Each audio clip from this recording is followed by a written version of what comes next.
అన్నా కొట్టారు అన్నా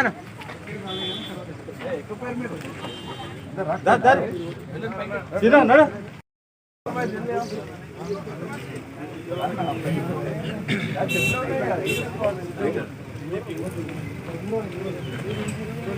హలో సార్ కొద్దిగా వెడల్పు కొద్దిగా వెడల్పు మీరు డ్యూటీ కావాలి. జై భీమ్ జై భీమ్ టైం దిగుతారు కొబ్బరికాయ కొట్టి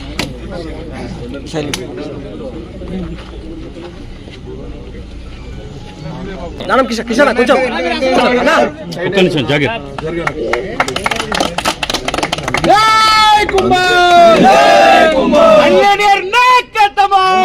గిరి మండలానికి సంబంధించి వివిధ అభివృద్ధి కార్యక్రమంలో భాగంగా హెచ్ఎండే నిధులతోటి ఇక్కడ మరి ముందుగా పెంచకలపాడు రామకృష్ణాపురంలో వాటర్ ఫిల్టరు, ఇక్కడ రోడ్డు డ్రైనేజు గ్రామ Panchayat building SC sub plan కింద ఒక్క పెంచకలపాడునే 45 lakhs ప్లస్ వాటర్ ఫిల్టర్ అంటే 50 లక్షలు.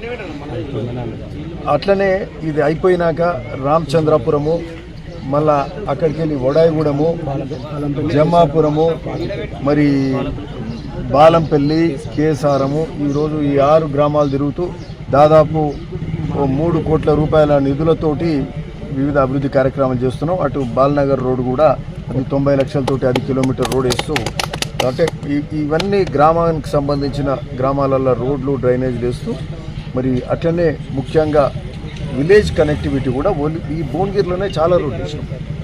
భువనగిరి మండలానికి సంబంధించి భువనగిరి మండలం నుంచి ఒలిగొండ కనెక్టివిటీ రోడ్ ఏదైతుందో కంచనపల్లి, ఏడుమూట్లబాయి, ఎర్రంబెల్లి వరకు అదొక రోడ్డు శాంక్షన్ చేసినాం, ఆ రోడ్ అవుతుంది. అట్లే మన బండసోమారం నుంచి వీరవెల్లి, బండసోమారం నుంచి కంచనపల్లి, సో ఈ రోడ్లన్నీ కూడా ఎక్కడికక్కడ రోడ్లు చేసే కార్యక్రమం కూడా జరుగుతుంది. మరి అట్లే బాలనగర్ రోడ్ అవుతుంది. సో ఇక్కడ ఈ ఒక్క దగ్గరనే 4 రోడ్లు పెట్టుకున్నాం. సో ఇంకా మిగతా అనేక అభివృద్ధి కార్యక్రమాలు జరుగుతున్నాయి. సాగునీరు కాలువలు ఇవన్నీ కూడా జరుగుతున్నాయి. మరి అట్లనే ఈ గోదావరి నీళ్లు బసవపురం నుంచి ఏదైతే రోడ్ క్రాసింగ్ ఉన్నదో అది కూడా ఆ కెనాల్ వర్క్ కూడా అవుతుంది. అది అయిపోతే మన గోదావరి నీళ్ళు కింది ప్రాంతానికి ఈ ఒలిగొండ, భువనగిరి మండల్ ఇవన్నీ కూడా అవడానికి మనకు ఆస్కారం ఉంటుంది. కాబట్టి భువనగిరి మండల్, ఒలిగొండ, చిట్యాల వరకు కూడా నీళ్ళు పోతాయి. సో ఇవన్నీ కార్యక్రమాలు